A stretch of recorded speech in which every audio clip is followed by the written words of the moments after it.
Good morning, everyone, and welcome to our backyard. It has been a minute since I have taped anything in the garden. And here we are, almost mid-December. And I thought I need to, before the Christmas holidays, I need to come out and tape. The garden, it's looking like December, but I've been so happy with how the garden has performed this year.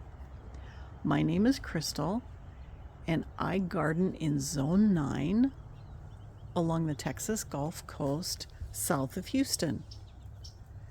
And we have had a pretty nice fall and early winter. We've had a couple of fronts move through that have brought nighttime temperatures down into the 40s, but golly, yesterday it was 80 degrees here. And our gardens down here do flourish along the Texas Gulf Coast and do well until the first frost, or until it gets really cold consistently, and we just haven't had that yet. I still have 3 hummingbirds with us. We have a really small hummingbird. I think it's a buff belly. We have a female ruby throat. And there's another one that I've seen them when they're jousting and defending their territories. I see it fly by, but I'm not really sure what it is. But they love the garden because our garden is still producing quite a bit of nectar. Let me get a little closer. In my garden bed that I call our tree bed because we used to have a maple tree here, I have lots of salvia that blooms from March until really first frost. This one is called Amistad. It's a purple color, and the hummingbirds love this. So do the native bees. And right next to it, I have a Monty, which is this neon pink color. The hummingbirds just absolutely love salvia. That's a staple in my garden. And right here, what you see, I have red and I have a blue. This is a volunteer. The blue salvia is a volunteer, but I have a red porterweed. And this is a monster right now. Its bloom spikes are as tall as taller than my 6.5-foot fence. And this grew just in this growing season. And the reason this is such a hit with the pollinators, I don't think it's the most beautiful flower because along this bloom stem or bloom spike, the porterweed only flowers with a little section each day. But the beauty of it is it refills with nectar. So you have your pollinators on the porterweed all day long, whereas most flowers do not refill with nectar. And then right next to it is the volunteer blue porterweed. And this has been such a workhorse in the garden. As you can see, it's pretty airy. The spikes make it airy. And what I've observed in the garden is, I think another reason why the pollinators really prefer this plant is because the bloom spike is out and away. And predators like anoles have a harder time when a butterfly is on a bloom that's up and away from the plant, because the anole, which is a small lizard, are native lizards that live here.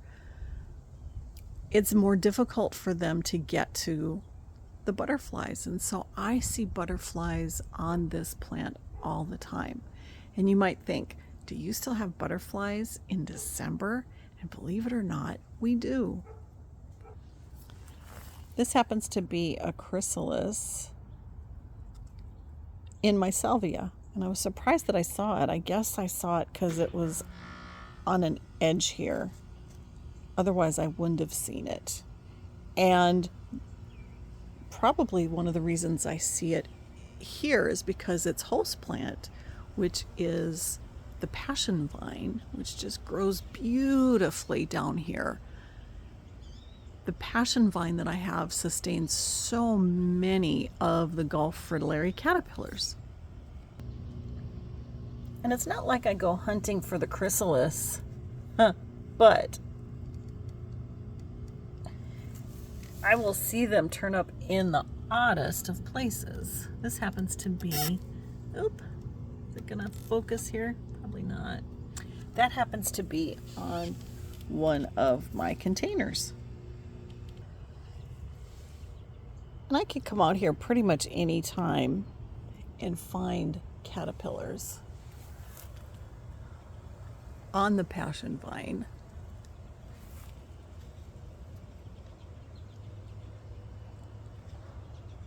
And so this just sustains so much life.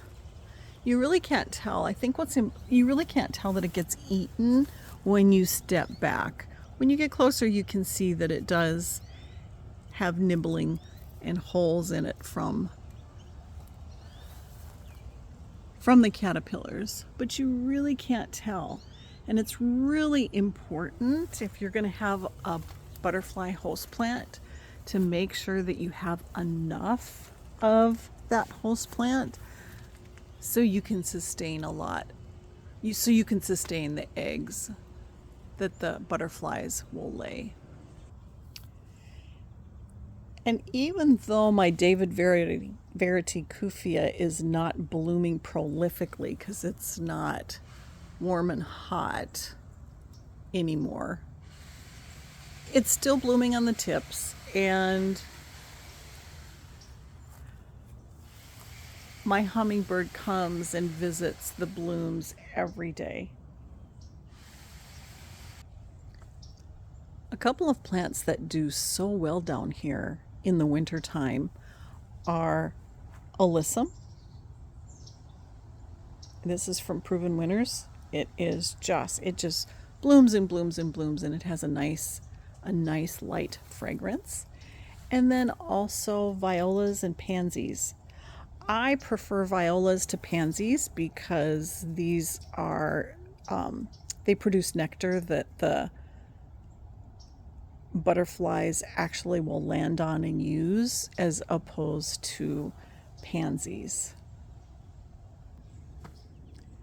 So in my center bed that I planted this year, I've taken out all the tithonia. It was done.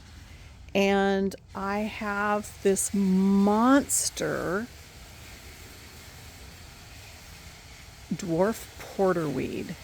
And it started literally out as a dwarf plant. It has just taken over this bed, and it is a dwarf. The bloom spikes are definitely thinner. The blooms are smaller. But the butterflies, especially the Gulf fritillaries, because their host plant is right here, they land on this and love this plant too. I apologize for the noise. I guess I have a neighbor that's doing some work outside. I do want to point out my fire bush. It is just blooming and blooming, and it will. This also is a workhorse in my garden. It will die back during the freeze to the ground, and so it does take it a while to come back. But this all came back this year, and it is at least 8 feet tall. It's wonderful. I posted a couple of pictures on the community tab of my beautiful Christmas cactus here that's blooming.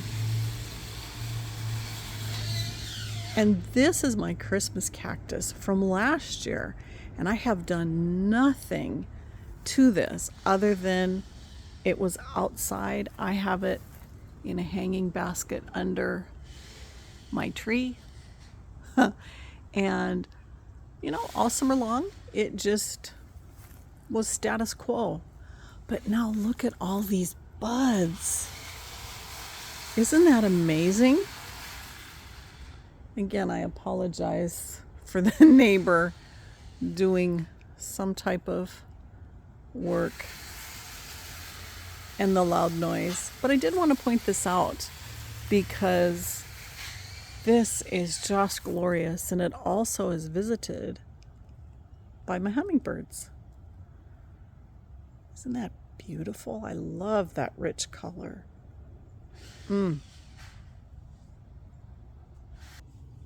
So this is the fennel that I planted about a month ago, and it is growing gorgeously.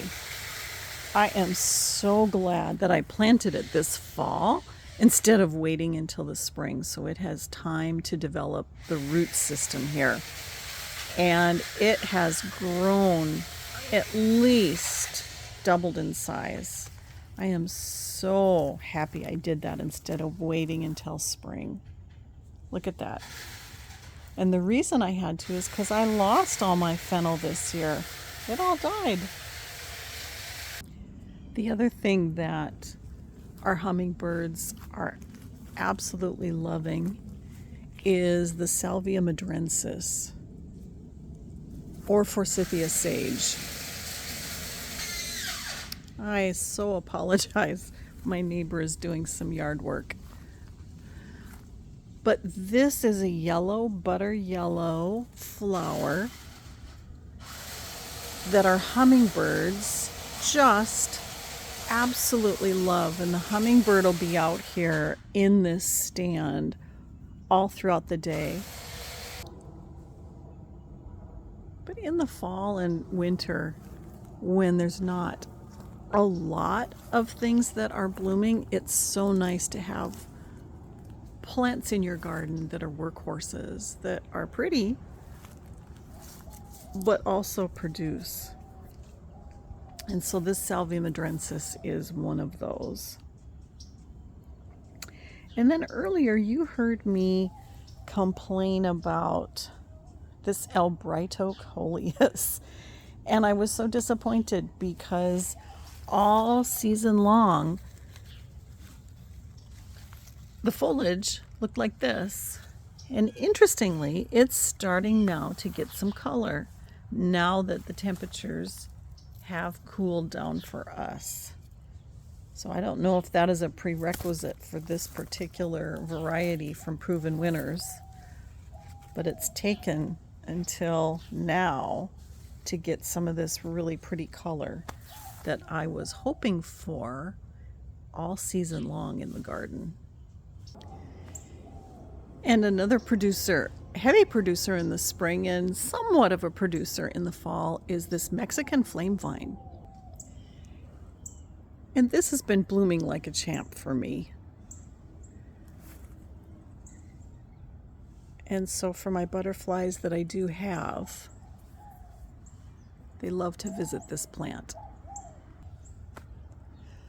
The lantana, the mounding lantana, is still blooming gorgeously. And this is a staple all year long. All summer it just goes and just can't be bothered by our heat and humidity, high heat and humidity. And it really goes until, just blooms and blooms until the first frost. And so you don't have to cut it back. You can, it doesn't hurt it.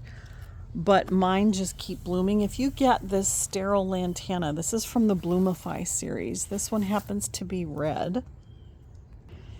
And I also have rose.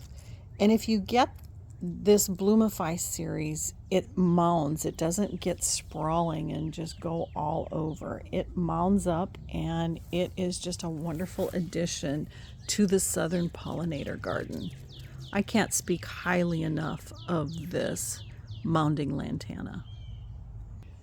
And believe me, I've had quite a few different lantanas, and they are not the same. They do not perform like this Bloomify series does in our southern garden. I don't think I'd have any other lantana now that I've successfully had this for multiple years.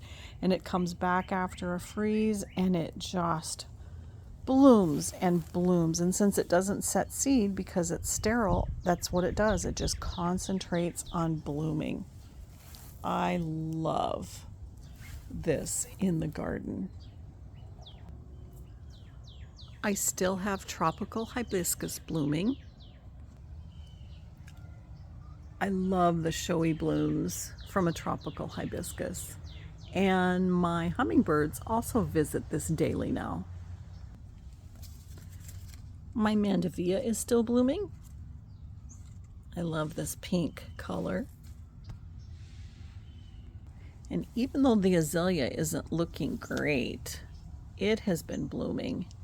I got a little honeybee there down in the azalea bloom. So I have some pansies that I don't have in the garden yet. I just haven't had a chance to get them in. I was hoping to get those planted here for the winter. Hasn't happened yet. And I do want to make a comment on my vines. So let me get a little closer. My cardinal climber vine is pretty much done. It's set seed. I don't have a lot of blooms. I'll find a bloom here and there, but the blooms are pretty much done. It bloomed all the way through November. So I have been so happy with what it's done. I don't yank it out yet because I leave it through the winter even though I don't like the look of it on the trellis, and the reason is for the protection for wildlife, but also if I have any chrysalises that are overwintering in it, because it's amazing how much life goes in there and uses it for shelter. And as I've mentioned, I've gotten lots of birds lately that have come through, and I've put up my feeders for the goldfinch. I've seen anywhere from 10 to 12 at a time. And this is early for me. I usually don't see them until January, but I get the feeling because when I saw them come in, they knew where to go. I think they were here last year. So they came early and I see them every day. So it's been fun to have my normal birds that I have in the yard. I do have to share this. Ooh, let me get closer. This is a bluebird nest, and I had a male and female bluebird check this out. So this is about the time that they start looking for possible nesting places, and they checked it out quite a bit. I haven't seen them again, so they probably decided not to, but it was fun seeing the bluebirds because I don't see bluebirds in my yard. I don't see them much. So I have been coming out and harvesting some seeds. This happens to be from my candlestick tree. But for those of you in the south or west that still have gardens that are producing, what are you happy to see in your gardens right now? Well, I wish you all a wonderful holiday season. I hope you have a wonderful Christmas.